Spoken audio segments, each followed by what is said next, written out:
Hey everybody, welcome to Do You Believe on Paranormal Zone TV. I want to thank you all so much for being with us tonight. And for those who may be new to the show, if you would please subscribe, I'd appreciate it. And please don't forget to give the show a like. Now tonight I have a fabulous guest, one of my favorite guests of all time and returning guest is the warrior, spiritual warrior, Bill Bean. Bill Bean is an author, a world-renowned deliverance minister, is an exorcist, and he's known as the spiritual warrior. He has appeared on an episode of the 2019 Travel Channel series Holster Files, along with several episodes of a haunting series. He regularly joins George Norrie on Coast to Coast AM, and he has appeared in the Lifetime Movie Network series I Was Possessed. Bill also appears monthly on the Kev Bake Show out of Scotland. Bill's recently published book, Purge. Now, this book can be ordered at billbean.com. With that, let's bring on Bill. Hey, Bill, how are you tonight? I'm doing great, Norene. It's always great to be back with you, and thank you for having me back again. Oh, it's always a pleasure. And you keep telling me things that I don't know about you. I've known you for over 8 years, and this is why I brought you back tonight. Bill, on the last show, mentioned he had an encounter with the Men in Black, and I never knew that. And I'm sure I'm going to find out more. So, Bill, Sure. There's things you don't tell me. Hey, Bill, I know. Before you talk about your story of the encounters with the Men in Black, would you tell the viewers what you know about the Men in Black? Sure. And again, now, some people might not believe that these, I call things, they're entities. I firmly believe they're not men, they're not human beings. Some people don't believe that they exist, but I can assure you, through my couple of personal experiences, they do exist. And they are, again, in my opinion, not human. Secondly, I think they work in conjunction with the paranormal, supernatural world, especially when it comes to UFOs and so-called alien beings. So these entities dress up in black suits, and they sometimes wear black hats and black glasses and have very pale, chalky-looking skin.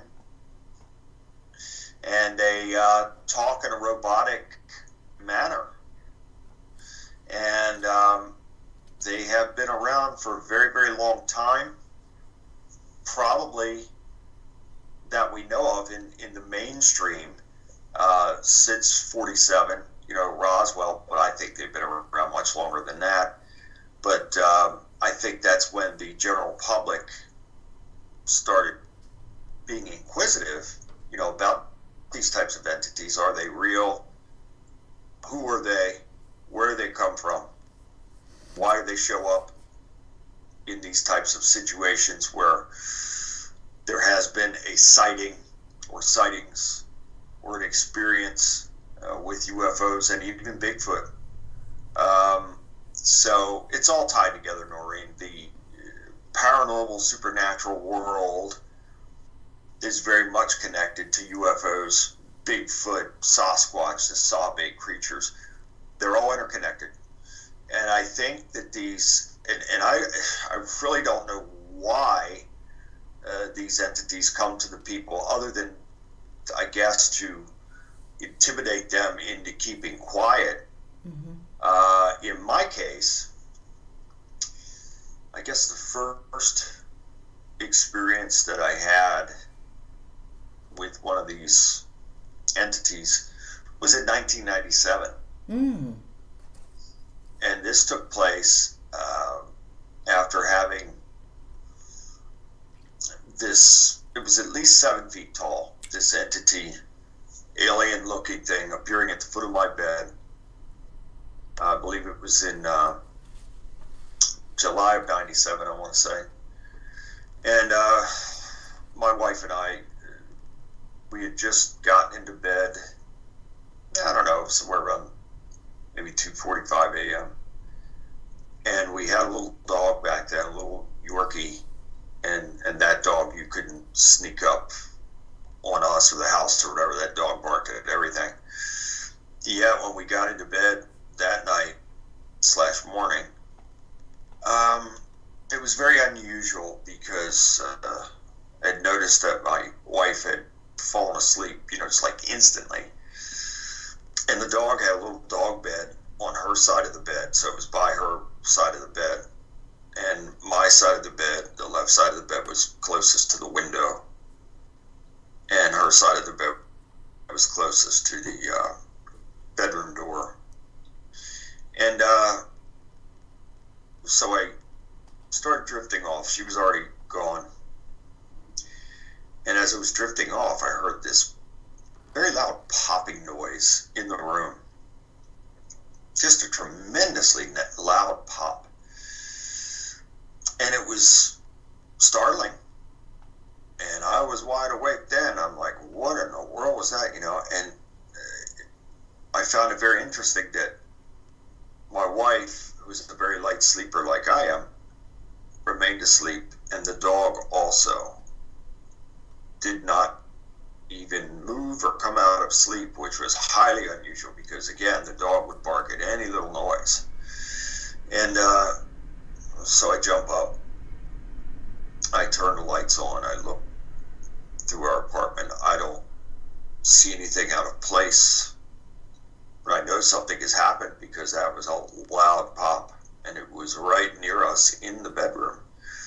So I come back and I turn the lights out, and I lay back down, and I try to go back to sleep, but I can't because I know something is there. And so I would close my eyes and find that I was opening my eyes every few seconds after closing them. And this went on for quite a while. Then I remember looking down, and we had at the foot of the bed, about, I'd say probably 6-8 feet away from the foot of the bed in the corner, we had a TV, and it was like a TV stand there. And there was a VCR, this is 1997, it was a VCR, which had a clock on it. And I remember looking down at that, and I saw the clock was 4:01. And then I look again, and I couldn't believe what I was seeing. This, again, it had to be at least 7 feet tall. It was glowing like a greenish, yellowish color. It had very long, skinny arms and very long and skinny fingers. It had the big black eyes.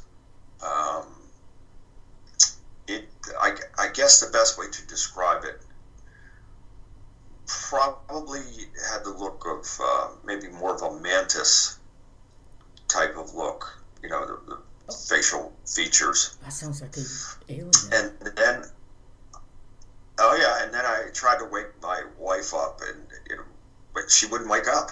The dog wouldn't wake up. It was just surreal. And so here I am, and this thing is at the foot of the bed, and I remember it taking its left hand and wrapping around my right ankle. I'll never forget the coldness of those fingers in that hand, Norene. I'll never ever forget it as long as I live. Oh, wow. And so then I felt paralyzed after that. And it turned me over on my left side. And then I blacked out. I don't remember anything until I woke up someplace else. And I was someplace else. I have no idea what time it was, where I was. But I was someplace else. And I'm sitting in this seat. It reminded me, without really knowing the answer, it reminded me of like sitting in the back seat of a car. I'm not saying that I was in a car, but that's what it reminded me of.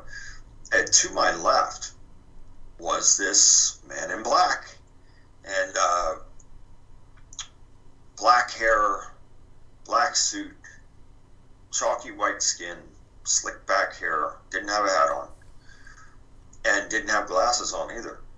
And turned to me, didn't turn its body. So the body is sitting strenuous workout. You know, my whole body ached. I just felt horrible. And so that was the first experience with a man in black. And then I want to say probably maybe 1999, I had a lawn business.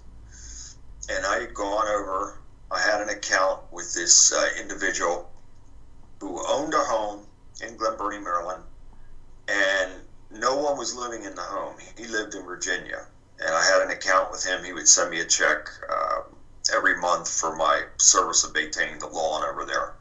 So I go over there one afternoon, and I noticed when I pulled up, there was a white utility truck with no markings on it, parked next to the pole. There's a utility pole right in front of this guy's house. And so I pull up, and I see that the guy's in a bucket, you know, and he's up on the pole. And that, I really didn't pay attention. I could just see that someone was in the bucket on the pole. So I pull up, I'm unloading my mower and equipment, and I'm getting ready to advance towards the front lawn to start to work. Now the bucket is coming down. The guy in the bucket's coming down. And just as I'm like even with the bucket, because I'm headed to start cutting the front lawn, this guy comes down, and he's got the thickest black glasses I've ever seen in my life, and chalky white skin, black hair. Now, interestingly enough, this being, I do not believe it was a man, not for 1 second. This being was dressed in like camo, like army fatigues type of stuff. So military type of garb. It was a green t-shirt and camouflage pants. And he had the thickest glasses, black glasses that I've ever seen in my life. And boy, I got such an uneasy feeling when the guy came down, you know, like that. And I saw him, and he was still in the bucket. And I said, "How you doing?" And he mimicked that back to me in like a robotic manner. Oh my! And I knew. I said, "Yeah, this is Steph." So he steps out of the bucket. Now I am, you know, on absolute high alert, and I kind of just take a few steps away. I'm headed towards the front lawn now, and looking out of the corner of my eye, you know, the bucket thing came down and got back into place, and then he got in that vehicle and was out of there. So after it was over with, and after I finished cutting the lawn, I called that homeowner, and I said, you know, an interesting thing took place. You know, there was a guy in this utility truck up on the pole, and he says, "Well, I don't understand that, because I don't have any electric on in the house or anything." So the man didn't have any power whatsoever. No phone, no electric, nothing at the house. But yet this entity, you know, is up in the bucket, and then when I arrive, comes down. So these things have taken place. I mean, I've been under, as crazy as all of this may sound, I assure you and all that are watching and listening that it is 100% the truth. My life certainly has been a stranger than fiction type of life, that's for sure. That's for sure. And I've been under surveillance, not only by these types of entities, but by military types as well, since 1995. And that has entailed having my phones tapped and being followed by vans and cars and helicopters and small planes. I mean, this sounds like absolute crazy talk, but it is the truth. I have this stuff on video. I videoed some of this footage with the copters and other things. Just unbelievable. I had a guy come to me one time, and he said, "You'll never see me again. I'll never talk to you again. Just letting you know, you're under surveillance out of Fort Meade, NSA. They are surveilling you constantly." Never saw him, never talked to him again.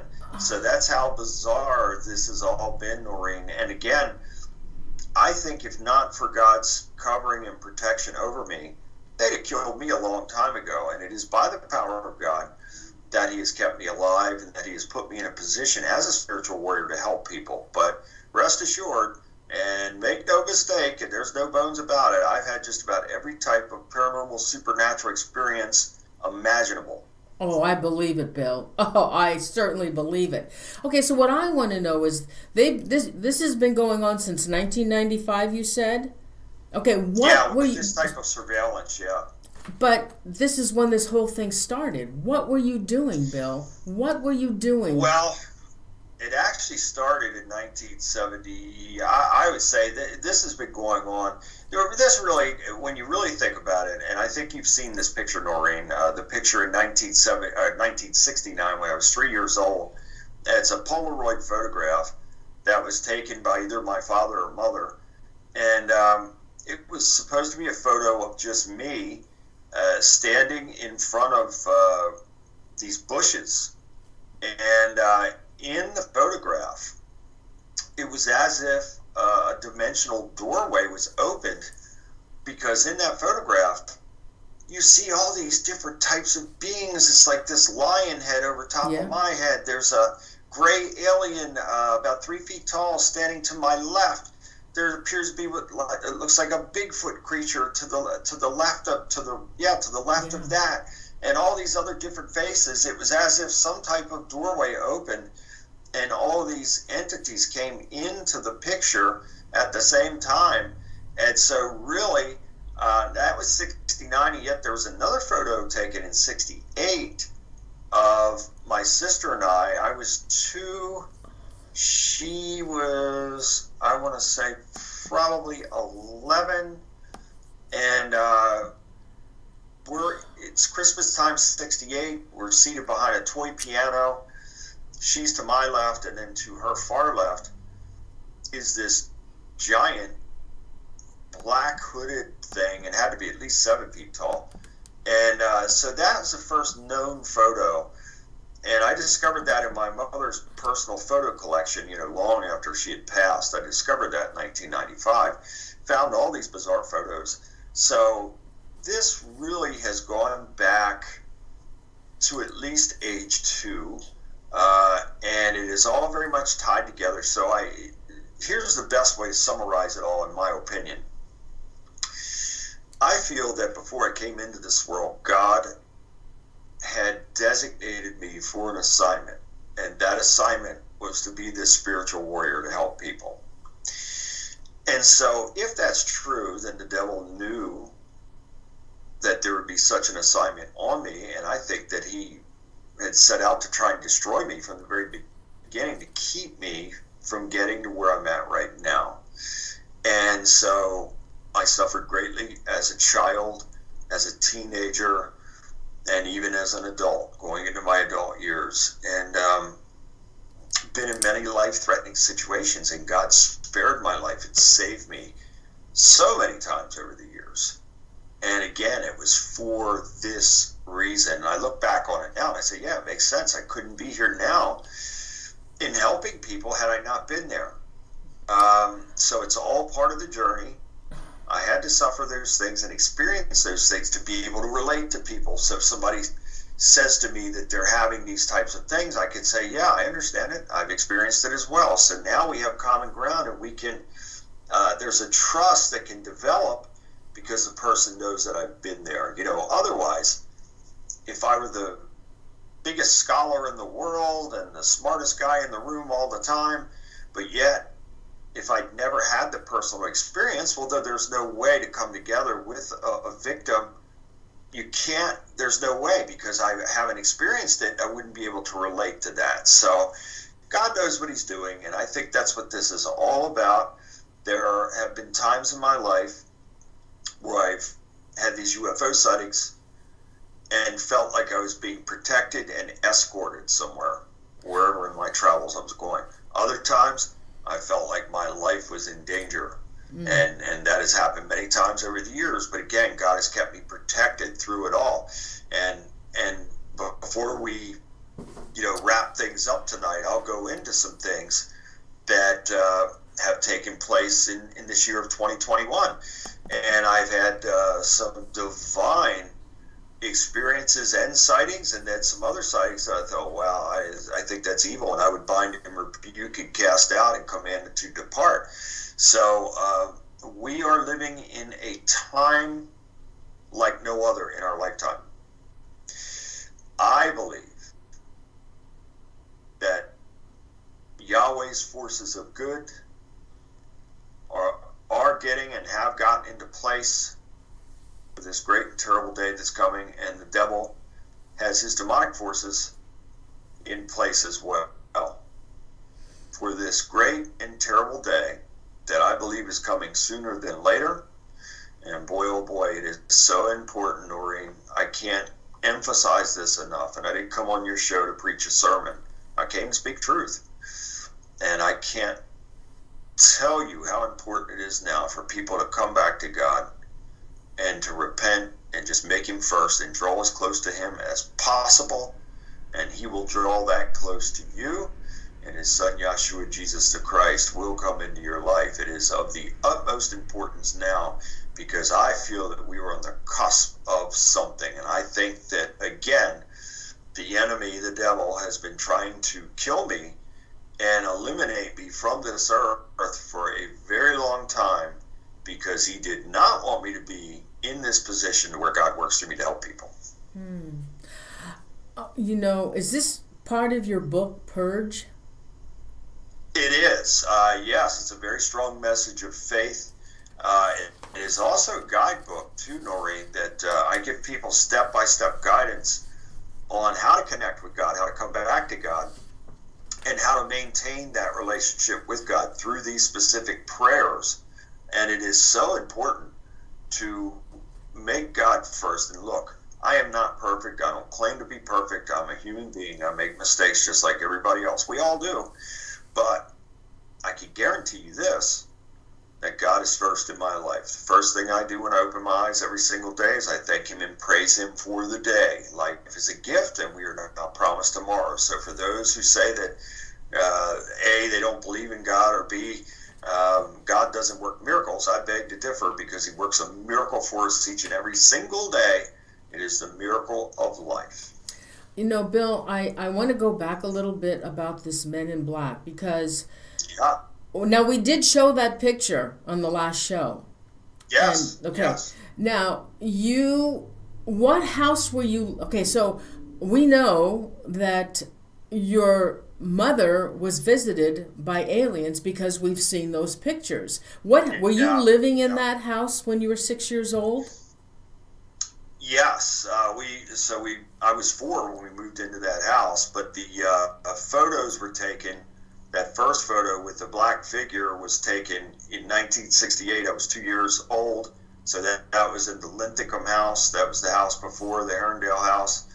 And then also the next year at age 3 at 69 was at the Linthicum house. So this was going on long before, moving into that house in Herondale, Glen Burnie, Maryland. So this goes back to what I was saying before, that now I think this has been on the family, both sides of the family, for many, many years, and it could go back to those 2 relatives that conjured up those demonic forces. And it's just been so many tragedies and so many hardships for the family on both sides over the years. And once I became a spiritual warrior, I actually was binding and rebuking and breaking all those family bloodline curses.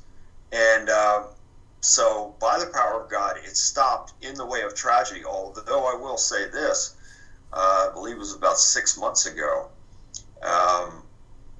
one of my cousins, I have very little family left, Noreen, most of them are gone, but one of the cousins that I did have left had basically, it's a miracle she lived as long as she did, because, and it's so sad, and God bless her, she was a nice person, she had a good heart, but she was just a drug addict. And so she was found dead in one of these vacant drug houses in Baltimore. And very, very sad. And so she had lived most of her adult years as a drug addict. And you just, when people get into a mindset and an addiction such as drugs, it is so difficult. It's not impossible, but it is so difficult for a person to break that because their mind becomes conditioned to it. So it becomes an everyday part of their life, and just like I'm telling you how my connection is with God and how I don't waver in that, a drug addict does the same thing with their drug. They'll do anything to score that drug, and that's what they live for, and that's what they look for. And it's so sad and unfortunate. There have been cases that I've been involved in and clients that I've had that were addicts that God worked through me to free them from it. And I'm just overjoyed, so thankful to God for it. And then there have been others that they wouldn't become free because they didn't want to become free. I've had some tell me that they love getting high or they love drinking, and that's just all there is to it. So if the mindset is that they are not going to break free from that and don't have any intentions of breaking free from it, well then God's not going to lift a finger. And why should he? I mean, this is free will. We are operating on free will, and this is why there's a devil in the first place. He's the adversary to mankind based on free will. So very sad, very unfortunate, very unnecessary, and very sad and very tragic. And she was the youngest of 3 children, and her other 2 siblings died in the same way. Oh my God, no, that's terrible. Yeah. Horrible. Oh, that's terrible. It's horrible. And I'll tell you, I could have went down that road myself, because in my younger years, after the tragic deaths of my mother and grandmother, 2 months, 2 days apart from each other, well, then I quit school, lied about my age, quit school in the 8th grade, went to work for a construction company, and I was suddenly working with some hardcore men that were drinking and using drugs. And I started doing the same thing, and I hung out with the worst of the worst people. I grew up on the streets. Most of those people are either dead or in prison. I could have very easily have been there myself. And it wasn't until I decided that I couldn't, I just didn't want that life. And I really asked God to help me. I asked him to take it from me. I didn't want to drink anymore. I didn't want to use drugs anymore. I didn't want that lifestyle anymore. And I asked God to take it from me, and I kid you not, he took it from me. Not only did he take it from me, he took all the urges. I never had an urge for any of that garbage again, and I see it as my mortal enemy. And I tell people that now, my clients, people that come to me for help, I tell them that. You've got to see it as your mortal enemy, because it is. And so all life operates on frequency and vibration. And if our frequency and vibration is on high, then life is good, life is positive, we're moving forward. But if we're on low, life is horrible. There's always a situation, a problem, a drama, and never an answer. And it's because we're on low frequency and low vibration. And if we're there, that's where the devil wants us to be, because we're wide open and vulnerable for demonic attack.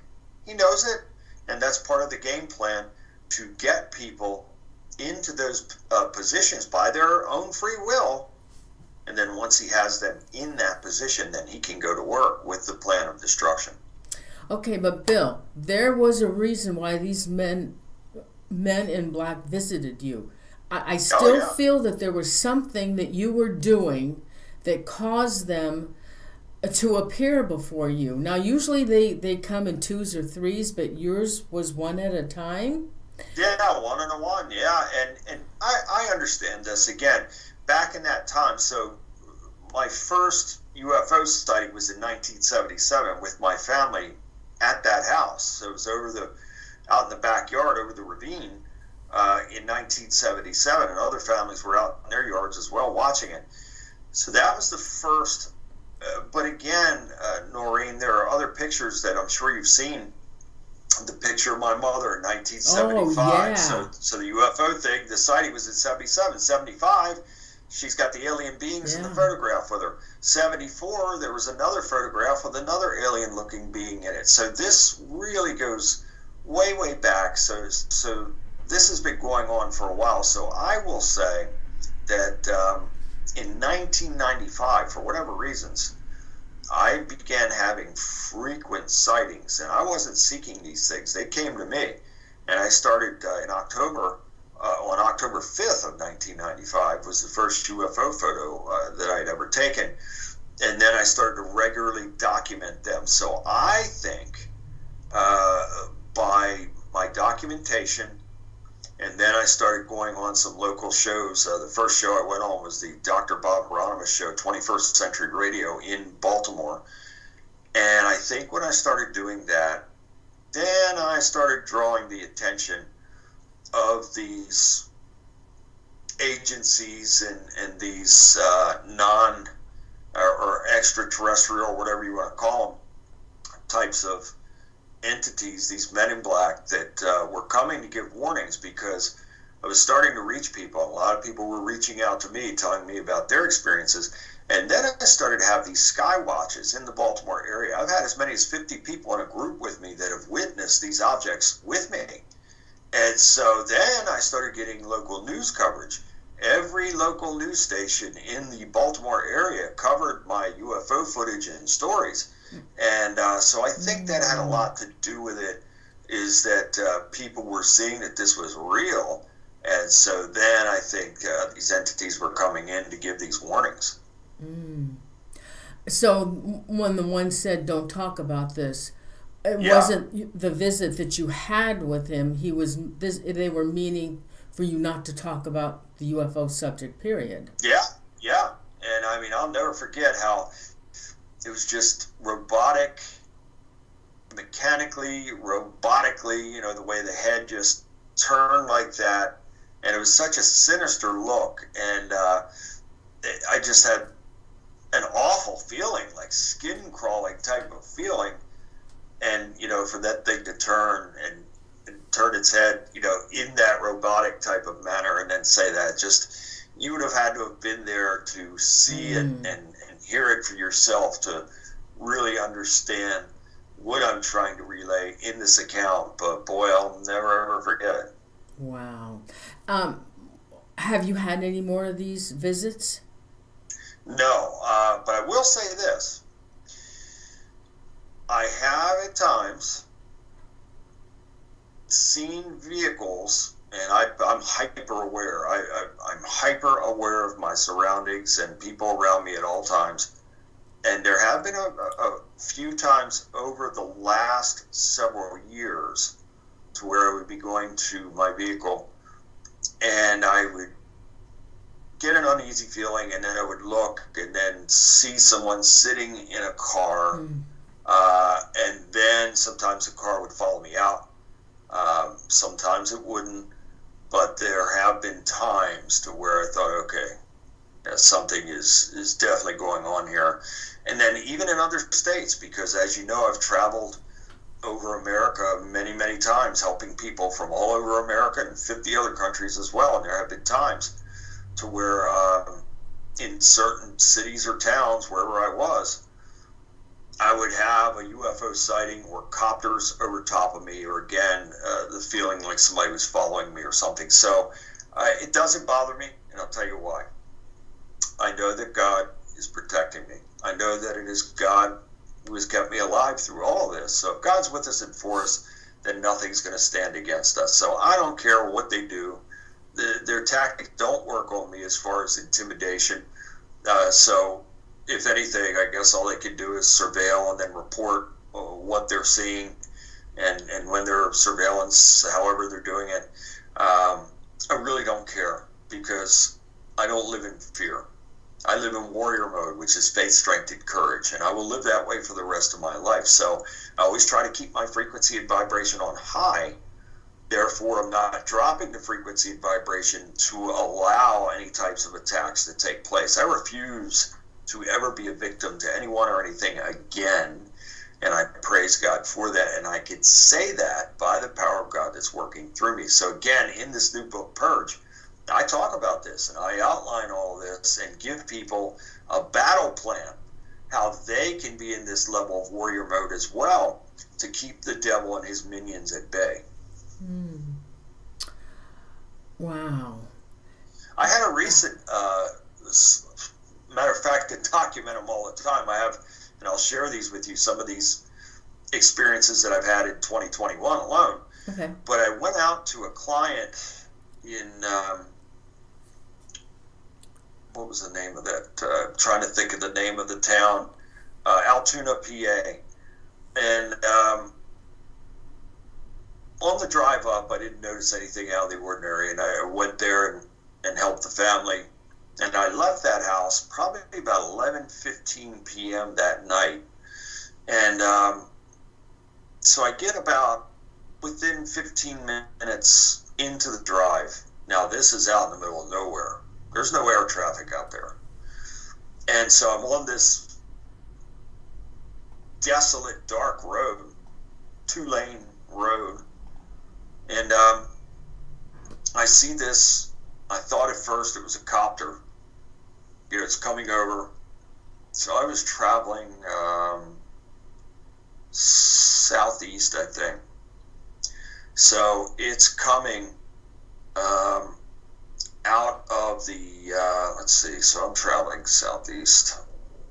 So I guess it would be west-northwest.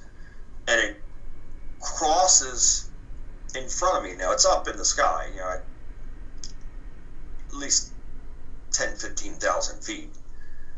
And it crosses in front of my car. And then as it's passing, I see it, and I said, whoa, that's no copter. That was a triangle. It was a triangular object, and it had 3 white lights, a white light on each corner, and it had a circular and flashing orange light in the center. And interestingly enough, Norene, I'd had a rash of those sightings prior to that for about 2 weeks. It's weird. It goes in cycles. And these things I can look out the window and they will hover in the sky, and I'll talk about some of this, how they'll come straight towards me and then just go up, seemingly just like right over top of my building, the building that I live in. And so this will go on for anywhere from 2 weeks to 2 months, and then all of a sudden it stops. And as of now, for the last 2 weeks at least, it has stopped. I have not seen any of these triangles or even the copters. And I mean, this copter surveillance, when they started up, it goes on several times a day, and I've documented every time I see a copter go by or come close. I will document it. Sometimes it's like 4 or 5 in the morning when they come by, or could be 3 in the morning, could be 1, could be all different times. And they will come by, and they will come very close, and sometimes they're so close that it rattles the windows. Oh my gosh, but why? Why is this happening to you? Yeah, all I could say is that they must know something about me that I don't. That's all I could say. Again, I know that God's chosen me to be this spiritual warrior to help people. There's no doubt about that, and I thank him and praise him for it. And I know the devil has tried to stop that. He may still be trying to stop it. But there could be even more to this, that there's something that they know that I don't know. I truly don't know the answer to it. Maybe God will reveal it to me someday. But whatever the case may be, I'm just thankful. I am so thankful that God loves me and that God has protection over me and keeps me safe from this. I remember several other cases. One in St. Louis a couple of years ago. I was helping a family there. And I came out, and this was in a very bad section of St. Louis. And I came out, I was in like one of these row homes, and I came out, it's probably, I don't know, might have been 1:30 a.m. in the morning.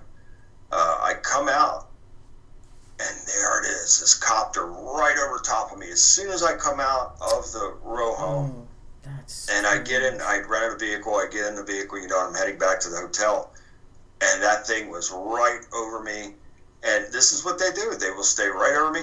I have hired drivers. One time in New York, this is on 42nd Street and Broadway. Had a client there go in. I'd hired this driver.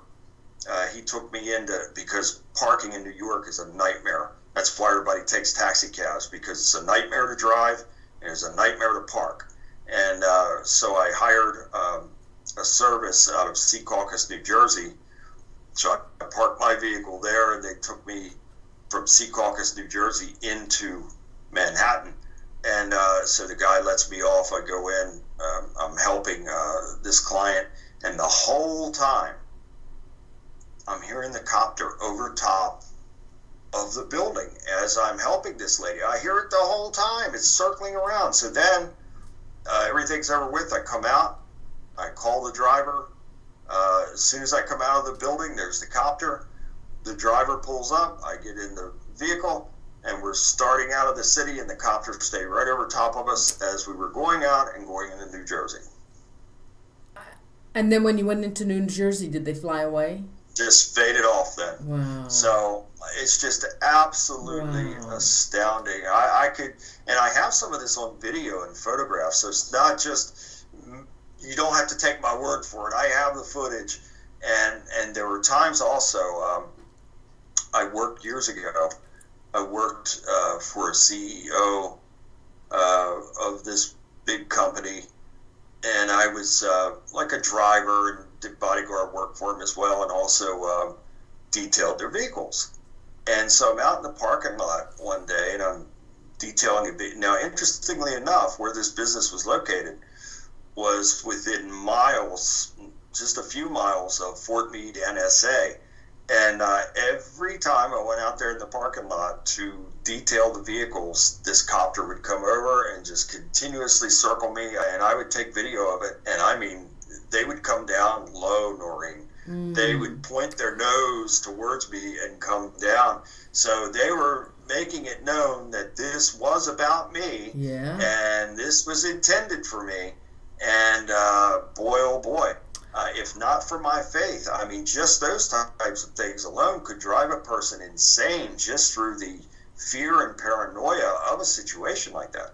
Bill, you know, I think there are things that you don't know that has happened to you. And that's why this is going on. Have you recently had any, or within the last couple of years, any loss of time that you can't recall, you know, that you've lost?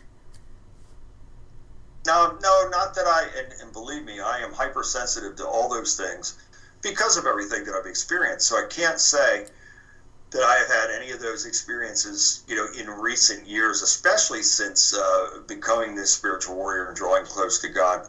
However, I recall another time in 1997 to where I did lose time, and it was after going on this Dr. Bob Hieronymus show in Baltimore that I was contacted by this pastor down in Virginia. So I go down there, and he was telling me that he was having all these sightings and landings on his property, and why I wanted to go down there, who knows? I wasn't the spiritual warrior then. And so I go down there, I guess, to investigate it. And the next thing I know, I'm sitting, so this residence was located in Skyline Drive, you know, that area, Harper's Ferry area from Royal, Virginia. That's all Skyline Drive. And so his backyard faced this, the mountains and this valley. And so the next thing you know, I'm sitting in this chair, and all these people, there were probably 5, 6, 7, 8 people present at the time. They're all surrounding me. And I went into like this trance-like state. Now again, at this point in time, this is 1997, I am not the spiritual warrior then, I'm an experiencer. So I was very much still a victim, not a victor like I am now. And I felt like I was somewhere else. So it was almost like being in a trance, and I could see that this disc craft had landed in the yard, which was at the edge of this valley. And then all of a sudden, I'm aboard this craft, and I saw many different types of entities on that craft. The tall Nordic-looking, blonde-haired beings, the grays, reptilians. All together? Yeah. Wow. And frog-looking things, and lizard. and even the black, dark force-looking form that I'd seen so many times, in my childhood, in that house and in other places. Oh, yeah, you have the picture of that. Yeah, and so, again, what an experience. And then I felt like when I saw that thing, I was propelled back out of the craft. Now, they said that I was out of it for like 30 minutes.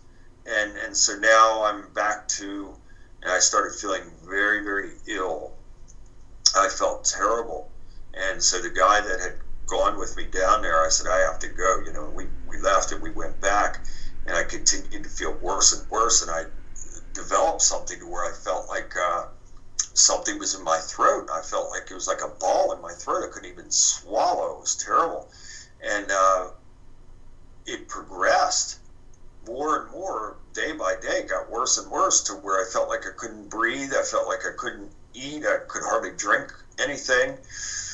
I ended up being rushed to the hospital on several occasions because I felt like I couldn't breathe. I was dying. I was seen by 8 different doctors. Nobody came up with a conclusive diagnosis. And I lost like 42 pounds.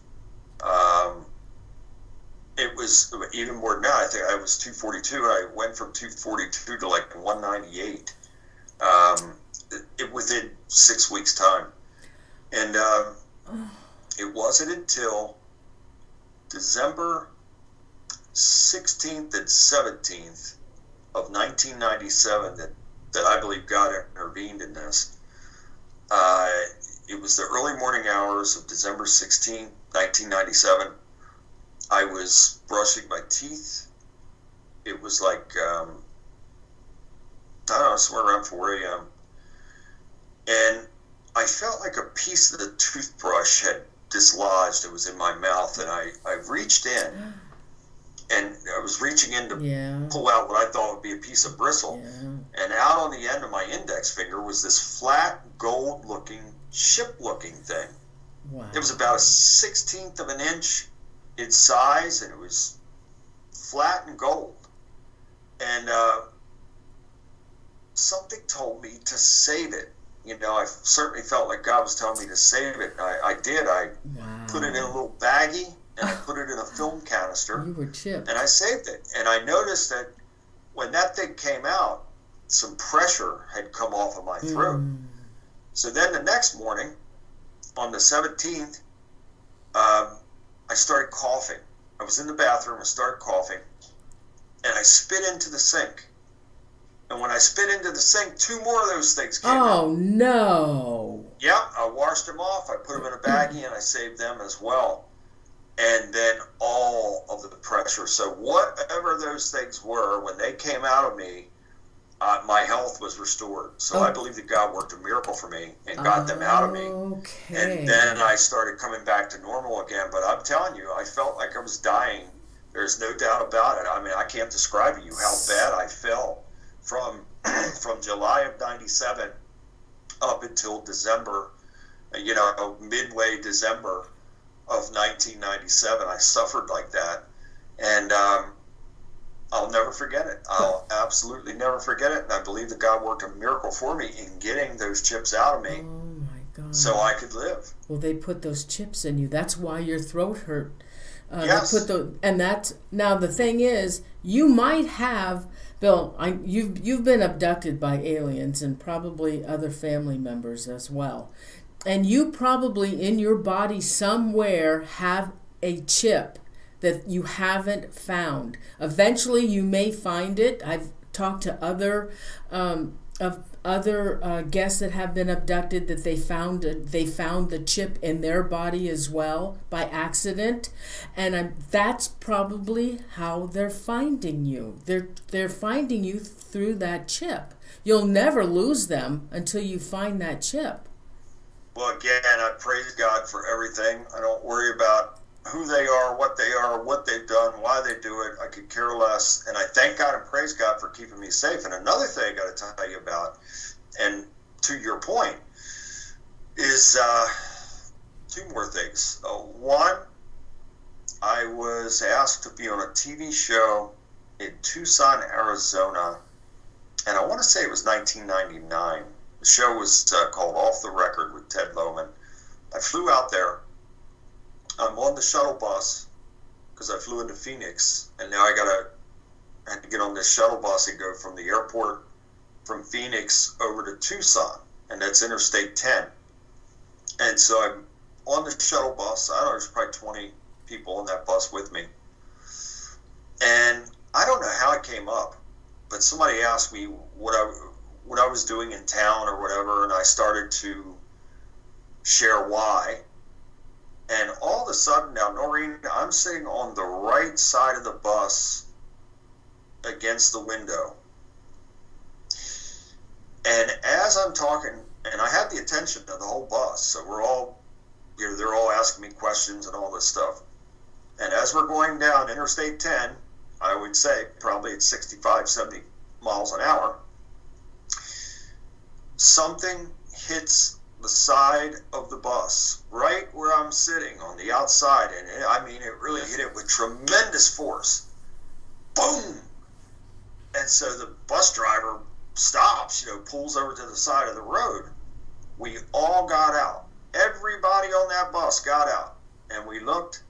There was not a mark on the bus anywhere, but yet it hit right where I was sitting on the outside of that. And when we got back on that bus, everybody was silent and didn't say another word to me from that point to Tucson. Wow. And then another time, in, I want to say, probably 2001, I was working 3 jobs at that time. And I was working nights in a bar as a bar bouncer. And I had gotten home very late. I never got to bed, probably 4 or 5 a.m. I get home, take a shower, go to bed, wake up the next day, and I look at my left forearm, and I had all this bruising on this area here, and it was inflamed. Oh my gosh. And then you could see something protruding out of my skin. You could literally pinch it. Oh. I went to my doctor. He's no longer with us. His name was Dr. Kenneth Kochman, and he was a friend of mine. He knew all about my experiences, and I went to him and I said, "Look at this." He could not believe it. He took his fingers and he pinched it like that and said, "What? I've never seen anything like this in my life. I got to get you set up. We got to get you over to get this X-ray and find out what this is." So he sets that up. The day I go over for the X-ray, on the way over there, the thing is suddenly gone. It's gone. It was totally gone. No. I go in for the X-ray. There was nothing there. The thing was gone. There was nothing there. I'll never, ever forget it. But Dr. Konchman, my wife, friends that I worked with at the bar, all could take their fingers and pinch that area of whatever that was. So it was something there, and it was sticking out of my forearm and then suddenly just disappeared before the X-rays. Are you sure it didn't move to another part of your That's body? what I'm thinking, that it probably, however they could do that, which is far beyond my understanding, is perhaps, and I've heard this with other people as well, that these things, somehow they can move them, or they have some way in there of being able to move, out of the area. So, yeah, I'll never forget that. I won't forget any of this stuff. Have you ever thought about being hypnotized to find out what else might be? You don't want to? No. Oh, come on, no. Bill. We want to know. I have to be in control of my actions and thoughts at all times, so I don't want anybody digging into my mind. I have to be in control, so that's why I don't do that. I was offered many times for that, and then one time a TV show, they wanted me to do that on TV. On TV? Oh, that, no. Said, No. But, I mean, for your own curiosity, and to have them record it, just a private session to find out what else is going on with you.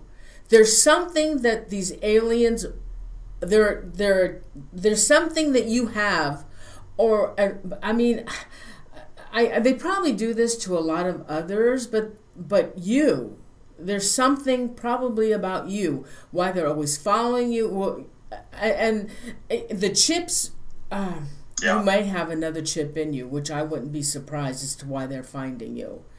It's just amazing, Norene. It really is. And I mean, no matter where I go, I could sit here all night and tell you about sightings, when I've gone to different parts of the country to help clients, to where these objects will turn up, and or helicopters. It's just absolutely mind-boggling. I mean, there are times that I'll give you another, for instance. Okay. I went to help a client in St. Thomas in the Virgin Islands. That was maybe 2018 or something like that. And the area where I was, there wasn't any air traffic. I mean, I got to the airport. One of the family members picked me up from the airport, took me to my hotel, which was nearby to where their residence was. And I didn't see any air traffic at all. So I go to the hotel, get myself together, take a shower, and get everything situated. The family member comes back, picks me up, takes me to their home's like a compound, and so I get there, and God works through me to perform a spiritual deliverance over the family, the home, the property. That case was UFO related, in that the lady of the house had actually seen a UFO. She was on her balcony, which was overlooking the ocean and mountains and all this stuff, and this UFO comes, and then this entity comes out of the UFO, and had sort of been with her and the family ever since. Anyway, God works through me to help them. I go back to my hotel.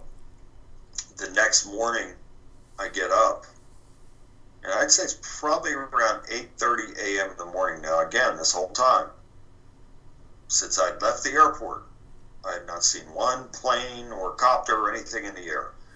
I get up, and the reason I got up is because I was awakened by this copter that was over. So I was on a high floor in that hotel. It was like a resort hotel, and I was like on a very high floor. And I was awakened by this copter that sounded like it was right outside of my window. Probably 8:30 in the morning, I jump up, and I go, and sure enough, there it is, right over the balcony, black, no markings, and I'm watching it, and then it was hovering, and then it starts moving, and it just started moving away over the ocean, and then made a left, or actually made a right, and went in behind this mountainous area. There were these mountains across the ocean there, and it went right in behind. It seemed like it went down in behind there, but that is in the Virgin Islands, where I didn't see any air traffic at all, and then I'm awakened by that. Wow. So what happened to this family that had a UFO? Was it a sighting? They came visited them? Yeah, and then so what happened? they're having experiences after that. So I think that's happening more and more. All these things are connected, and a lot of people don't understand this. I think more and more people are starting to understand it, that all this phenomena, the supernatural phenomena, whether that is ghostly phenomena, demonic phenomena, these things are all intertwined with UFOs and Bigfoot, and even the divine, because I've had so many divine experiences and continue to have them, and I thank God and praise God for it. It is all interconnected, and for the better or for the worse. And I truly believe, to sum it up as best as I can, I believe that when Yahweh, and that is the name of God listed 6,823 times in the Bible, was taken out and replaced with the title of Lord. So wherever you see Lord in caps, it should say Yahweh. Jesus' Hebrew name is Yahshua, which means Yahweh saves. But anyway, it goes back to where he had the B'nai Elohim, the sons of God, cast out of heaven because they left their post. They started lusting after human women. So they came down, Satan and a third of the angels, and then they took these women and produced a hybrid offspring of giants called the Nephilim. Yeah. And then the Nephilim went into the forest and the fields and had unnatural sex acts with apes, bears, dogs, wolves, and other creatures, producing a hybrid offspring. And that is what the Bigfoot, Sasquatch, Sabe creatures are. They are the offspring of the offspring. And they're every bit as much a spiritual being as they are a flesh and bone type of being. And so this all works together. You would be shocked at how many cases I've been involved in, including my own, that had the UFO phenomena tied in with the paranormal, supernatural, along with the Bigfoot, because even in that house where all that demonic garbage took place and UFO activity happened as well, there were rumors of what they called a gully man, which was this Bigfoot creature that roamed down in the ravine area, and they called him the Gully Man. And so this is all very much tied together, and it has been from the beginning. I never heard of the Gully Man. So you say that demons and aliens and Bigfoot, they're all connected. Yeah, but in what way? So, in what just way? like with the UFO craft, Psalm 68:17 says the chariots of God are 20,000. So I believe that Yahweh, for whatever reasons, I don't know, we'd have to ask him.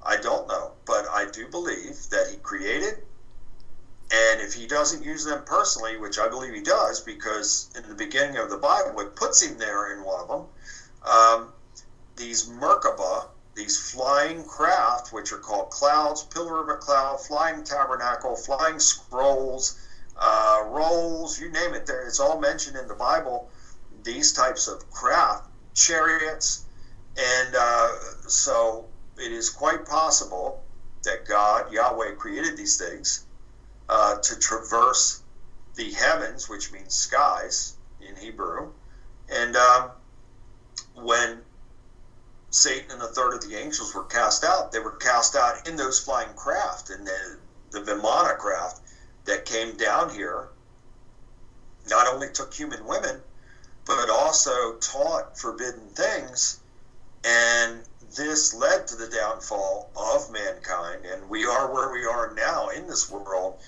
as a result of those things that took place so far back. So it's all connected, and that's why I wrote those two Stranger Than Fiction books, because it was just about connecting the dots, and we can connect those dots through whether it's the Bible, historical studies, or personal cases.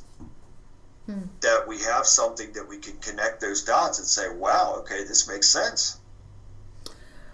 Well, okay, so as far as, so with aliens, there's no, I don't think they have any pictures of aliens. There, as far as Bigfoot, I'm not sure if there are any real images of Bigfoot. However, there is a fella that I did interview. He has some images that are in the trees, but I don't know if it's real or pixelation. And so I've had real experiences with them as well, Norene, so I know personally they're real. Okay, but nobody has any real pictures, I don't think, of them. But it's just like how I've taken up-team photographs of UFOs since 1995. UFOs, yes, I agree. But a lot of them can be blurred, and so there's some type of frequency that comes out that could distort an image that can, and I've seen this personally with those objects, that they have some kind of like mist or fog around them, and that's why I can understand why they'd be mentioned as clouds in the Bible, because they have this type of aerosol that cloaks them to where you could say, wow, what is that mist? Is that like a cloud or a fog or something that's around? So they have those capabilities, and it's the same thing with those Bigfoot, Sasquatch, Sabe creatures. They can make themselves literally invisible. That's why in a lot of these cases when people are investigating, they'll see one footprint and they don't see anything else. Right. Now, I have personally seen this for myself, have shot video of it, have taken photographs of a size 16-inch footprint that was 8 inches across. We and showed now I that. wear a size 12, and I put my size 12 next to that print, and the print was, whatever made the print was so heavy because it was really embedded in the ground. Now at that time, I probably weighed 260. I probably weigh 250 now, but at that time, I probably weighed 260, and I have a size 12 foot. I had a work boot on. I put my size 12 foot beside that size 16 print, and I couldn't even make an indentation in the ground at 260 pounds. So whatever that was had to be very, very heavy in order to make that type of indentation in the ground, and then to have an 8-inch wide foot. Yeah, 8 inches wide. Yeah, it's pretty big. So then I measured. I found more prints after that, and what led me to this, I've had, I think, 3 or 4 experiences here where we live at. We've been living here for almost 10 years, and I've had probably 4 experiences.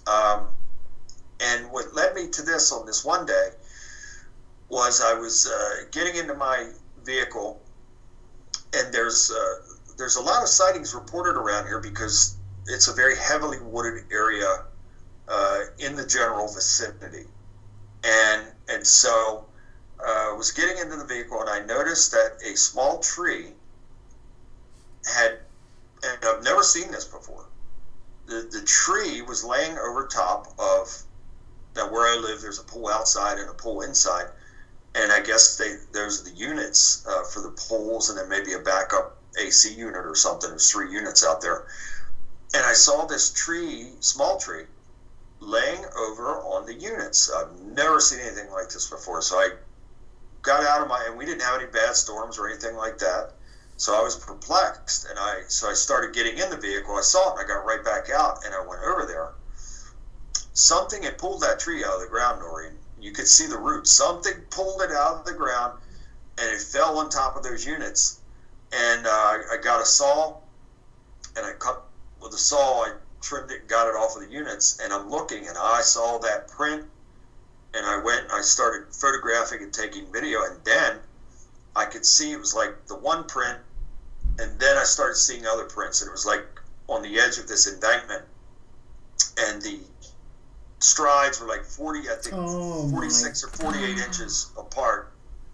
And I saw several sets of those footprints on the edge of that bank going into the wood line. Wow. Yeah.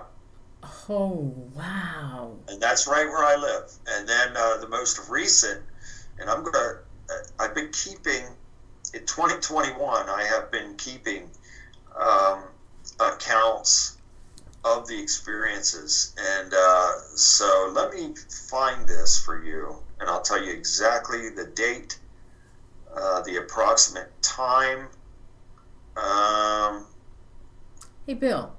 Yeah. Do you think, now I've heard this from somebody that told me this, and I'm going to ask you. Do you think that you can go outside of your house and look up into the sky and talk to the sky and lure a UFO to come to you?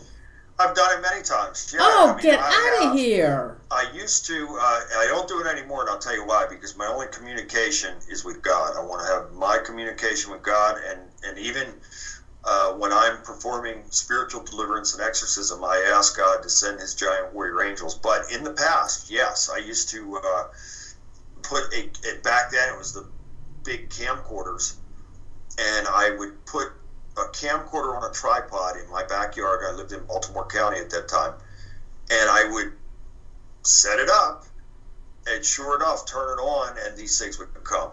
And I remember one day, and this was also in 1999, beautiful sunny day. I think it was, I would say it was probably, I want to say maybe March of 1999. Just a beautiful day. And I remember looking at the sky, and I had turned the camcorder on. It was on a tripod. It was filming the northern part of the sky. So I'm standing to the camcorder is to my right. I'm facing the northern part of the sky. And I said, Father, thank you for such a beautiful day. Now that is on, I'm not on camera, but my voice is on camera saying that, or you'd hear it. Yeah. And here's what I didn't see.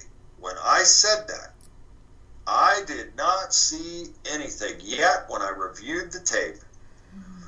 This cloud-like object. Now, this was a beautiful sunny day. There was not a cloud in the sky. And on this day, right after I said, Father, I thank you for this beautiful day, this cloud-like object starts coming out of, I'd say it was probably west-northwest, and it was banking. And it comes, you see it on the camera, and it comes, and then it centers in the sky, right in front of me. I did not see it. It was right in front of the camera, in the sky. It hovered there for several seconds, and then it broke up into 5 white balls and went back to the north, and then just vanished. Wow. No kidding. So... Yeah. Somebody else told me the same thing, and so that's why I wanted to ask you. Holy again, cow. I've had as many as 50 people in a group with me that have seen these things with me. I have had coverage from every news station in the Baltimore area. I even had, I believe it was Channel 11 News came out and did a live interview with me on one of my sky watches. And so it garnered quite a bit of attention in the area. And a lot of people would line up and say, yeah, he's telling the truth. I've seen this and seen these things for myself with him. Wow. And what I was going to tell you about this recent Bigfoot thing, it was on Thursday, July 15th at 2 p.m.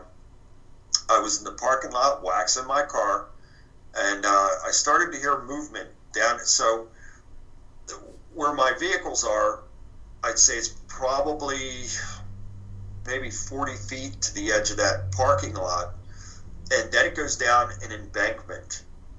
And so the embankment swings around, and then if you go about a half a mile from there, you come to this, it's like a lake or something that's I don't know if it was man-made or whatever, but it's there. It's like this lake. It would be a great source of food, with fish for these creatures. Anyway, I hear something. I hear branches popping and cracking. Sound like something very heavy walking around down in there. And it's not the first time I've heard it. So I'm aware that there's a presence. And so I continue to do what I'm doing. And then all of a sudden, I hear clack, clack, clack, clack, clack. It was like 2 pieces of slate. It was like someone had 2 pieces of slate, and they were clack, clack, clack, clack, clack, clack. And I'm going, okay, there's no woodpecker, there's nothing that's making that sound. I mean, I'm very aware of the sounds that different animals make. So it got my attention, and then I heard it again. So I continued to try and just do what I was doing. And then, after hearing this like 3 times, then all of a sudden, I heard this. It had to be within 20 feet of me. Clack, clack, clack, clack, clack. And I mean, so whatever this was really trying to get my attention. Also, there is no possible way for something to have come within 20 feet of me to make that sound without me seeing it. So this is why I'm saying to you, these creatures can make themselves invisible, because from where I was to the edge of the parking lot to the ravine is 40 feet at least. So how could something come within 20 feet of me if I can't see it? The embankment is over 40 feet away. So something came that close, clack, clack, clack, clack, clack, clack, and then went back and did it again. And when they did it again, it was back, 40 feet or more away from me. But how interesting is that? Wow. That whatever it was trying to get my attention and then came that close to me, yet I couldn't see it. Wow. Have you any desire to communicate with Bigfoot? Well, I have communicated with him on many occasions on the behalf of my clients. I recall one evening, this was probably 2017. I'll never forget it. It was a bitterly cold day, and it got even colder. I live in Maryland, and I drove from Maryland to a place called Gloversville, New York, which is about an hour north of Albany. And so this is upstate New York, and probably 115 miles from Montreal, Canada.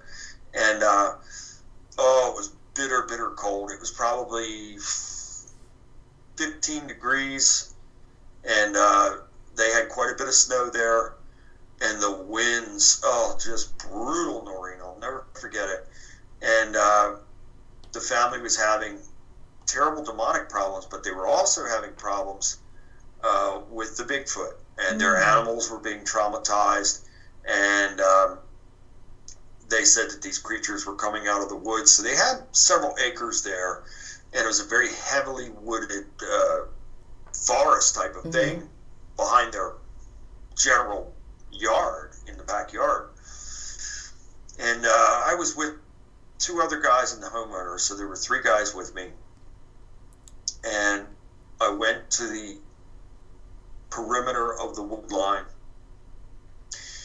and now this is pitch dark, and as I'm approaching, I felt the presence. I definitely felt the presence. It was just not the four of us, that's for sure.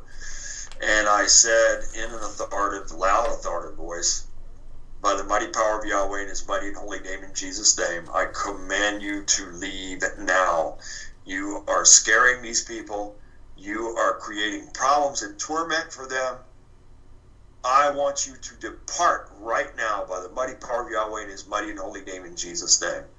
And as I said that, and they could tell you the same thing, you could feel the presence go. Really? Oh, yeah, absolutely. And believe you me, the only way that I could, and I wouldn't recommend this to anybody, the only way that I could do these things is by the power of God. It is not my own power. I wouldn't dare try this on my own power, because the results could be deadly. And I've done this before in other places. There was another time in Maryland, near Delaware, that family was having similar problems, lots of demonic problems, and they were hearing the screams and whoops of these Bigfoot creatures. Whoa. And then they had chickens and horses and cows and all this stuff. And one day the homeowner goes out, and he discovered that 6 of his chickens were gone out of the chicken coop. And so then I went into the woods with the homeowners and some other people that were present, and did the same thing. And when we went into those woods, you could see the structures that they build. They build these teepee-like structures. They take these big branches and limbs and intertwine all this stuff. A human being couldn't even lift some of these things to do this. And it was all through there that they had these things. And I did the same thing, taking power and authority and binding and rebuking and commanding them to depart. So again, I don't recommend that to anybody. The only way that I could do that is by the power of God and by the urging of God for me to go and do it. Otherwise, do not attempt that. Hey, Bill, in your dreams, has anything of the, like a Bigfoot or an alien or a Men in Black or something come into your dreams and given you a message? Not anymore, but used to be, yeah. I mean, for many years there, I had those types of dreams that were almost not dreams, some type of, again, vision quest or being someplace else. That happened to me many times over the years. No I can't remember anything with either God or Jesus or the Holy Spirit or angels that specifically said anything to me as far as who I am and why I'm here. You know, if I am somebody that they, whomever they are, knows more about me than I know. I have never had any type of interaction like that, but I can tell you that I've had dreams to where I felt like I was in heaven and in the presence of God. That happened to me one time in my life. I've also had dreams to where angels were hugging me. Also, I recall waking up from sleep one morning, and it was still dark, but I woke up and saw this, looked like an angelic figure right next to me, bluish white, very tall figure, and I swung my left arm out and it went right through and I have to believe that it was an angel. And so I've had many of these types of experiences. And then on the flip side, you know, of course, the demonic experiences as well. But it wasn't until I was sincere about making God first in my life and really developing a real and authentic relationship with God, keeping him first always. That's when God's protection really kicked in. And I feel that, and I praise God for this, and I don't brag it. I'm thankful. I thank God every day for my life and for the protection that he has over my life. But I feel, and certainly by the things that I've done, I've been in the most horrific situations imaginable, whether it was in my own personal life or on the behalf of someone else. I've been in places that a lot of people would run out of. I have seen and experienced things that a lot of people would either faint or run away from, and I could do it all by the power of God working through me. Without him, forget it. I couldn't withstand it. After these cases that you handle, does anything come home with you? And are you affected after by it? No, and I thank God for that, and it is because of my consistency in my relationship with God. So I have a certain order and a certain thing that I do in a certain way that I go about these things. For instance, tonight and every night, I normally don't get to bed, you know, between 5 or 6 a.m. every morning, and I don't care how tired I am. I say a spiritual warfare prayer before I go to bed, and then a daily victory prayer. That is without fail. And even if I'm traveling, if I'm in a hotel room somewhere, I'm doing the same thing. I am absolutely consistent and nothing. I wouldn't care what happened, how tired. There have been times, Norene, that I've been so tired that I fell asleep here at the computer, you know, answering messages. But waking back up before I go to bed, you better believe I'm going to say that spiritual warfare prayer and that daily victory prayer. And then, like I said, the first thing I do when I open my eyes every day is I thank God and praise God for the day. Then I get on my knees and pray, and that's how I start my day out every single day of my life without fail. I don't care what the situation is. I don't care what the circumstances are. God comes first, and he will always come first. So if we can do that, then we're keeping everything in perfect order, and God will bless us so much because of our commitment to him. He won't force us to do anything. We have free will. He gave us free will. We're free to make our choices. But there is a devil, the adversary to mankind, based on our free will. That's why he has the position as adversary to mankind, because mankind has free will. So God delights when we come back to him and when we're sincere and making him first and keeping him first in everything. And again, doesn't mean I'm perfect, because I am not. I don't claim to be.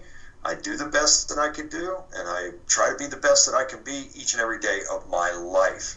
And I try to be consistent in that. And in return, God has transformed my life from being a victim and having so many horrible experiences into a victor and having a life that I wouldn't trade with anybody's life on this planet. I'm very, very thankful to God for everything that he's done, for everything that he's doing, and for everything that he is going to do.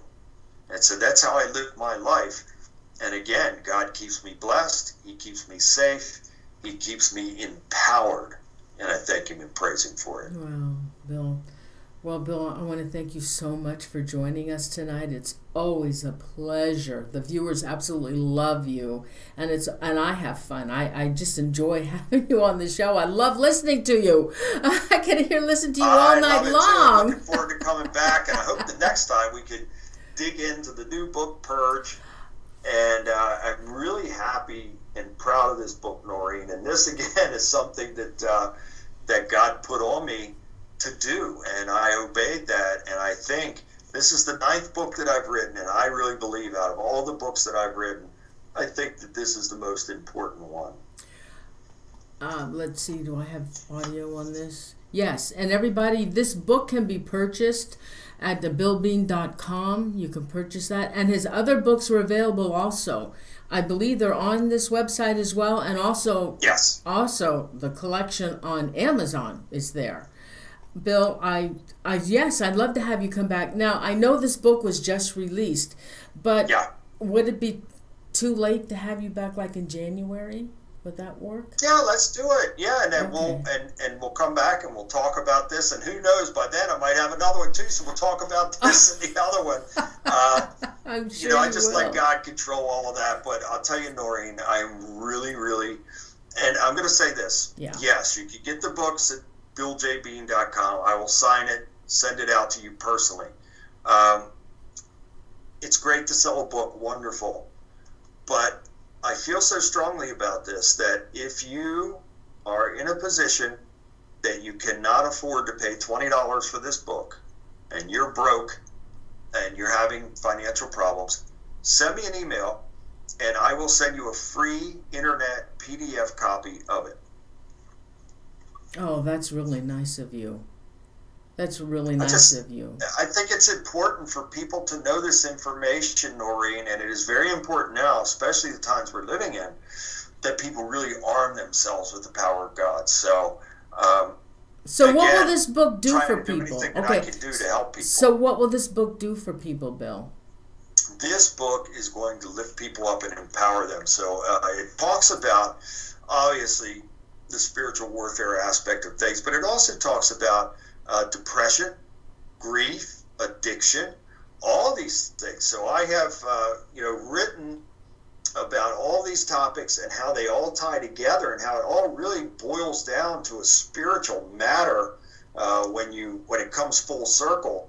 And so it's a very important book, a very empowering book. And I say that the book Purge is food for the spirit, and it truly is. Okay, now another question. Is there anything else you're holding back that you haven't told me about you? There's probably so much, Norene. I mean, I stay so busy that I don't often have times for reflection. But when I start writing books, then some of this information comes back to me, and I think, wow, I do write in Purge, and I wrote about this before in my other book, The Connection. I wrote about how when I was a little boy, I skipped school one day, and I decided that I was going to go to the Herondale Mall, which was right there where I lived, just several blocks away from where I lived. And I went into this place called the Toy Barn, and I came out, and I was trying to kill time because I didn't want to go right back home. I didn't want my mother to know that I didn't go to school. And so I go in behind the Toy Barn where they had the dumpsters and all that stuff, and I go there, and this grungy guy, I don't know if he was homeless or whatever, he was back there, and he said, "Hey, come here, kid," and all this kind of stuff. To make a long story short, he ended up robbing me. I had $25 on me that I was supposed to turn in for some kind of candy or something, and so the guy robbed me of that, and boy, I'll never forget it. And that was another time that I felt like my life was in jeopardy. And another side note on that is that in that very same place, not too long after, my cousin Mike Zonick, who's no longer with us, he and a friend were being chased by a gunman. I don't know if it it was some kind of drug deal gone wrong or whatever. But they jumped into the dumpsters right there, and that gunman shot and killed my cousin's friend right there in that very dumpster where I got robbed. So it is just so amazing how these things come together and how God has protected me from so many life-threatening situations from childhood even into the years of being this spiritual warrior, to where people have tried to shoot me and stab me. Oh, no. And tried to bite me and spit on me. All these types of things I've endured since becoming this spiritual warrior, going to help people. Wow. Bill, thank you again so much for being on the show. Thank you so much for all that you do, and God bless you, Bill. And I'll get a hold of you. God bless you too. And looking forward to coming back in January, and we'll really dig into Purge and whatever else I have going on. And I want to thank everybody out there. Much love, and God bless all of you as well.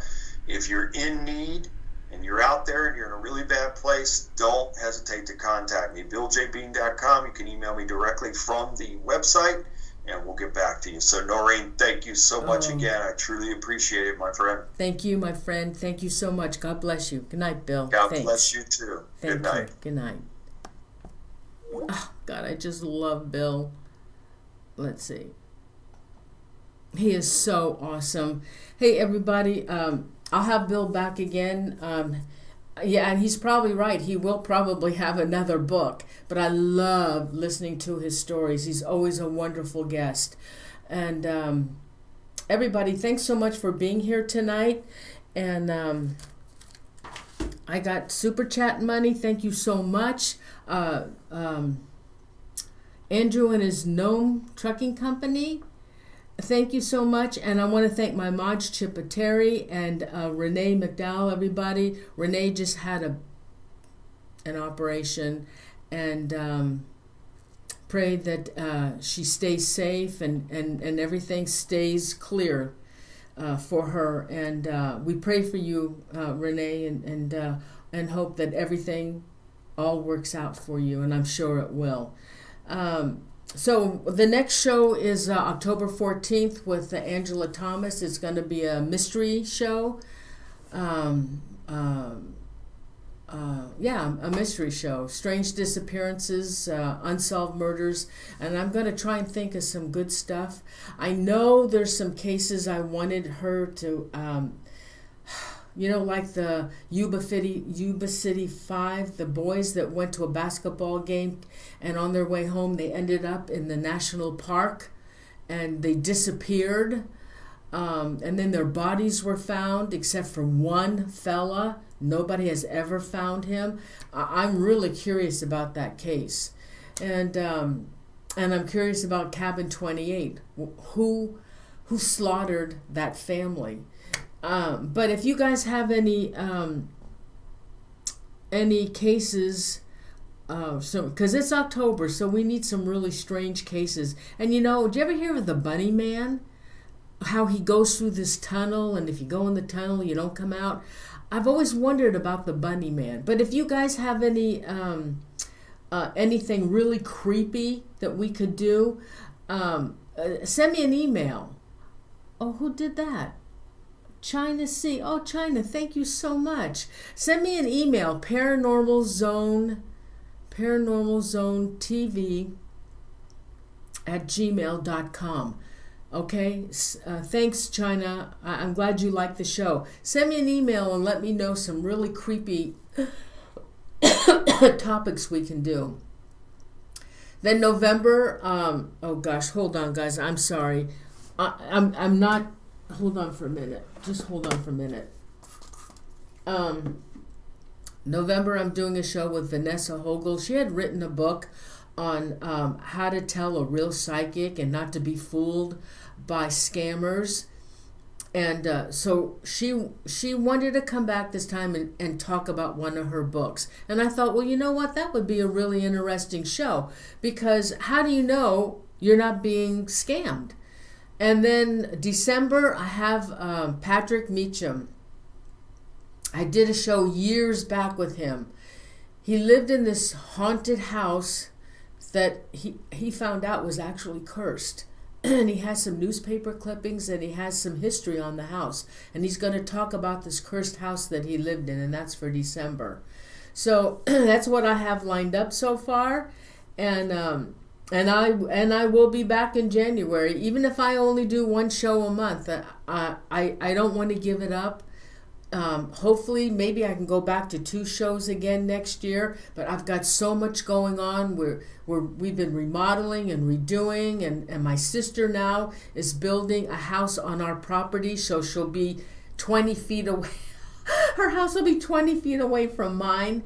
And so I just got a lot going on this year. So maybe next year I can come back to 2 shows a month, because I love my shows and I miss doing them. But also I like to bring topics that you guys like too. So, my friend from Tallcross from Scotland. Tallcross is from Scotland, and he's up. God only knows, it's 3 or 4 o'clock in the morning. He's there every time I have a show. My buddy Tallcross. So let's do some shout outs, okay? Oh gosh. Oh, that's right. This is September. Okay. All right, let me do some shout outs. And again, thank you, Renee and Chipateri, for the mods. Because of them, we've got a good chat room. Beat 3 Airspace, Dust Bunny, Andrew and his gnomes, Tallcross, my buddy from Scotland, Jessica. Oh, listen, you guys, you need to send some prayers to Tallcross.